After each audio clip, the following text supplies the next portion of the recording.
And my first guest in the second portion is Miss Betsy McGinn, the founder of McGinn Ecom Consulting. Betsy, how are you doing today? Hi, thank you. Welcome. I am doing great. Yes, thanks for having me. Thanks so much for being here. Yeah. Well, talking about ecom, obviously a growing and hugely significant portion of the beverage industry right now.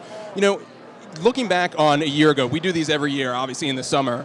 How has the atmosphere and the climate for e-commerce and specifically beverage companies changed over the past year, do you think? Well, what I'm seeing is more and more emerging brands in beverage are launching online first. There's a lot of reasons why. You can control your own destiny in a lot of ways. It's instant national distribution. There's typically no slotting, so there's a lot of advantages to launching online in a category that most people thought would never be a big online category. And now, just in the last year, it's grown 38% online, and I think it's because these evolving brands are launching. Another thing that's changed a lot is they're launching on third-party platform, especially on Amazon, because Amazon isn't taking small brands on their traditional platform of Vendor Central where they buy the product directly. So again, that third-party platform allows brands to really manage their own destiny, set their own pricing, and it's created an opportunity that didn't exist before. Well, what you're saying sounds great, right? It allows you to sort of cut out the middlemen and go direct to consumer. But what are some of the things that brands need to do to prepare to enter into that segment? And, it seems like there's a lot of opportunity there, but it's not just as simple as, hey, we launched the website and then we're shipping it to you. Yeah, and I think that's one of the biggest challenges I see with brands. I do a lot of consulting with emerging brands to launch them properly on Amazon, but one of the things I do a lot too is fix brands that haven't launched properly. And there's a lot of considerations that are very different than brick and mortar. Profitability equation is completely different. Packs and pricing is completely different. So while Amazon is really easy to shop from as a consumer, people think it's going to be that way to sell on Amazon, and the back end is a lot more complicated. So it requires a lot of preparation before you take that big leap. Now, in your experience in talking with entrepreneurs in the space, is there any sort of common misconception or common mistake that people make when they're preparing to enter e-commerce or exploring that option? Well, one of the things that I think is particularly challenging for beverages is part of the equation of being successful in e-commerce is margin. So margin is affected incredibly by the cost of shipping, right? You don't have that in stores. So it's a consideration that a lot of brands don't think about. And so they go to market, they price like they would at the shelf. They're not profitable. And what I'm seeing from brands here is they're asking me, how can they afford to do that? And I think in a lot of cases, it's because they're either using it as a marketing vehicle or they're not aware that they're losing money. So that's kind of one of the challenges of being a beverage is that weight translates into additional costs and affecting your margin. Gotcha. Well, what are some of the important changes that Amazon, obviously when people think of e-commerce, that's obviously one of the first names that comes to mind. What are some of the changes that they're making in terms of how they're dealing with, beverage products and sort of, filtering, products through their system while also launching their own private label items, as we've seen recently with, they had a new energy drink as well, so kind of exploring that space.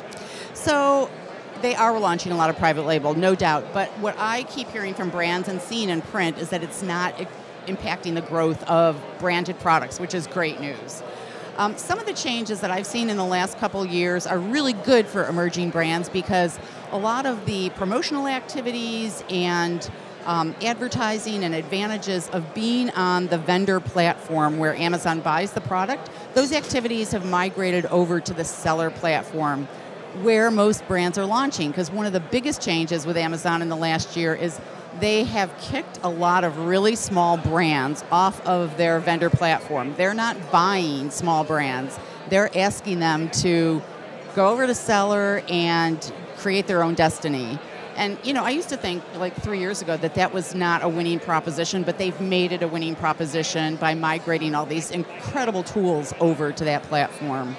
So just this last March, they kicked thousands of brands off that were at different thresholds. Like some rumors say less than 10 million, some are a little lower or higher, but definitely on the vendor platform, they really want to play with the big brands. Interesting. The other thing that Amazon, we've heard a little bit about in the news is, with sort of the adjustments that they make to the smaller brands, as you said, it seems like packaging has become, obviously with the shipping that is involved in there, packaging has become more and more of sort of a concern and a way to sort of create differentiation and really an angle into the e-commerce. How do you see that, playing out? Are we going to see more packaging innovations that are specifically tailored towards e-commerce? Yeah, I think we're going to have to for a couple of reasons. One, glass is just basically a bad choice for e-commerce. Not only is it breakable and leakable, but the weight can double the cost of shipping. So I think packaging innovation is going to be huge over the next couple of years to make sure that the product gets there with integrity and there's that great consumer love. Is there any specific specific categories that you're seeing, really get a lot of traction in e-commerce and really sort of be a rising, category within this segment? Well, it's not new, but it's coffee. I think coffee in all forms. It represents almost half of the beverage business online, and it's Amazon's #1 selling grocery category, period. So I think there's still a lot of opportunity there, and I'm launching coffee brands all the time that should be in the space. Interesting. Obviously another big sort of talking point in the industry is CBD, and there's CBD everywhere. Yes. How does that fit into e-commerce and sort of, is that a viable option for companies that are sort of, looking to get started? It will be when I think there's less challenges around the risk that e-commerce partners are taking. Amazon's being very cautious right now. They haven't allowed the CBD label. It has to be hemp. And one of my clients just told me this last week they rolled out a whole new list of rules and regulations around how to label, how to describe your product. And so it needs to evolve because it is here to stay. But I think because it's clearly not all the hurdles are cleared nationally, that national partners like Amazon are being cautious. We saw Zach Norman earlier today from Dirty Lemon do a presentation. Yes. Really, he's doing some really innovative stuff, sort of going around the typical distribution model. And my question to you is sort of, how should e-commerce fit into the company's business model? Should it be more than half, less than half? What's sort of a healthy balance that you're looking for?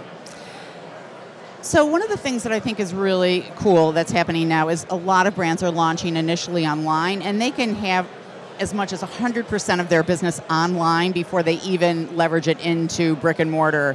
And that's a really neat trend that I've seen over the years. So it's hard to say what percentage. Conventional brands, I think it's still a very small percentage. But if you're doing less than 20% online as a beverage, I would say you're not taking every dollar that's available on the table. Awesome. Well, Betsy, it was great talking to you. We could talk e-commerce all day, but we're going to keep it moving and bring in our next guest on the live stream lunch. So thank you so much for joining us. Thank you.